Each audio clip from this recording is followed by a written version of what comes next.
Joe Rogan and Chris Williamson pull back the curtain on what it's really like to be Elon Musk. Elon was on Lex's show a couple of years ago, and I think Lex asked him some question like, how are you doing? He replied and he said, people think they want to be me. They do not want to be me. They don't know. They don't understand. My mind is a storm. I'm like, that's the price you need to pay to be Elon Musk. I think that was on this podcast. Was it this one? Yeah, because I asked him, like, what is it like to be you? Like, it's like, you wouldn't want to do it. You wouldn't want to be me. And you could tell, like, when you're in his eyes, like, it's not a normal thought process. It's like this chaotic tornado of ideas that's running around in his head. You know, and that sometimes he spits them out on Twitter and they're not good. Well, it's a problem when you own the platform, right? It's kind of like, I can say what I want. It's my own house. Well, he can, though. Like, but he's like that all the time. He's fun. He's like what I would want to see from a guy who's a super genius, like a playful guy who wants to go to Mars, who's making. Like Jamie and I went on a tour of Starbase. What is it? SpaceX, Starbase, whatever the fuck it is. We saw the launch. We went to the SpaceX launch, and so we got a tour of the rocket factory, which is fucking insane. It's so much more insane than I thought it was going to be. I mean, I don't know how much we could even say, but it is nuts. It's nuts. And the sheer quantity of rockets that they're making is mind-blowing. Like, you're like, I thought they had a couple rockets. You know, just a couple rockets laying around. They're just making rockets. I'm pretty sure they've put more stuff into space, just that one company, than like the entirety of the load that's being transported into space globally up until now. They put stuff in space for their competitors. Yeah, they use their space rockets to put stuff in space for people that they're in competition with. They take the money. Show me the color of your money. we know how to do it. We're better at it than you, so we'll do it. Fucking unbelievable, dude. It's kind of nuts. I think about that, like the sort of person you need to be to drive that, though. It's a different kind of person, right? Like, that's what he wants to do, and that's what he desires to do. And, you know, this gentleman talking about golf, like, that's a totally different thing, because he's in a competition all the time, you know? And it's really hard to just enjoy the process when you're in this competition where, especially if your livelihood depends upon a very specific result.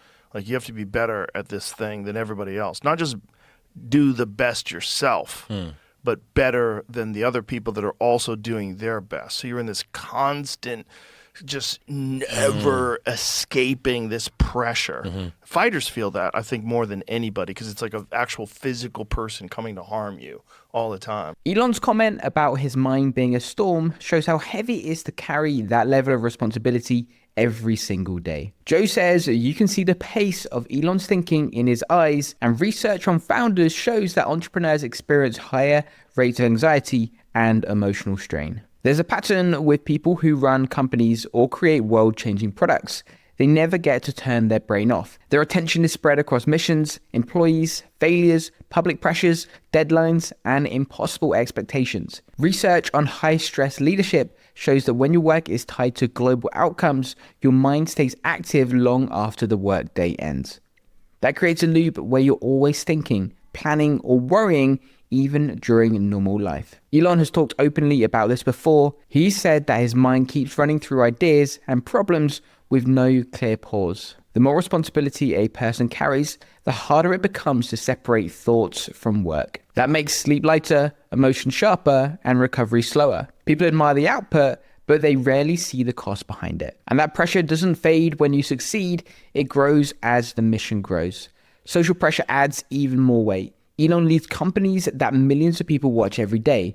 Every tweet, decision, or small mistake becomes public conversation. This is why Joe says Elon is a different type of person. The challenge is the weight that comes with several giant machines at once. Rockets, electric vehicles, brain interfaces, satellites. Living at that pace changes the way you think, react, and process the world. Most people wouldn't want that pressure once they felt it up close. Quick plug, we've rolled out early access to our new AI course, and since you're watching this channel, you get first look in.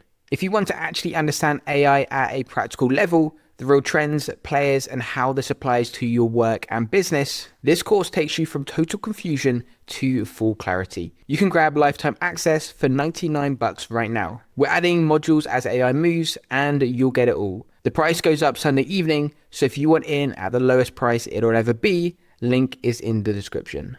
You see the impact of Elon's mindset when Joe describes what's happening at Starbase, because the scale there reflects the same non-stop drive. SpaceX is operating at a level where it's become the launch system that other companies depend on. Joe talks about walking into the factory and seeing far more rockets than he expected. Starbase is now a major production and testing site for Starship. SpaceX also handles a very large share of global missions which rely on speed and reliability. Starbase is built to produce and fly rockets at a pace the old space industry wasn't designed for. Traditional aerospace moves slowly, with long timelines and cautious manufacturing. SpaceX has built something closer to a high-speed production line where rockets are always being built, tested, or reused. Research on launch markets explains why this matters. When you fly more often, you learn faster, and the cost of each mission falls. That gives SpaceX a massive advantage and shapes the whole industry around its rhythm. When Joe describes rockets everywhere, he's seeing the physical proof of that strategy. Starbase has complex factories, test stands, and new structures planned to increase output even more. Coverage of that site shows that SpaceX keeps expanding to support a future where Starship flies often instead of rarely. This kind of scale gives the company a level of confidence and capability that other players struggle to match. Even countries with strong space programs book launches with SpaceX because the cadence and reliability are hard to find elsewhere. When your rivals use your rocket, it means the system has become an easier path. Reports on the commercial launch sector show that many companies prefer to focus on building satellites and services instead of building their own rockets. That leaves SpaceX as the backbone that carries everyone else's missions, even when those missions come from firms trying to compete with them in other areas. This type of dominance requires a leader who can handle huge pressure and stay focused across many moving parts. The factories, the teams, the tests, the failures, the deadlines, it all points back to the same mindset Joe and Chris talked about earlier. Starbase reflects the level of intensity inside Elon's head. High output requires high pressure, and that pressure sits with him every day. YouTube isn't just entertainment, it's one of the best client acquisition tools because it builds trust at scale. We've helped businesses grow from scratch to a $100,000 a month just by launching them a YouTube channel. Book a call with me below and let's see how YouTube could help your business scale.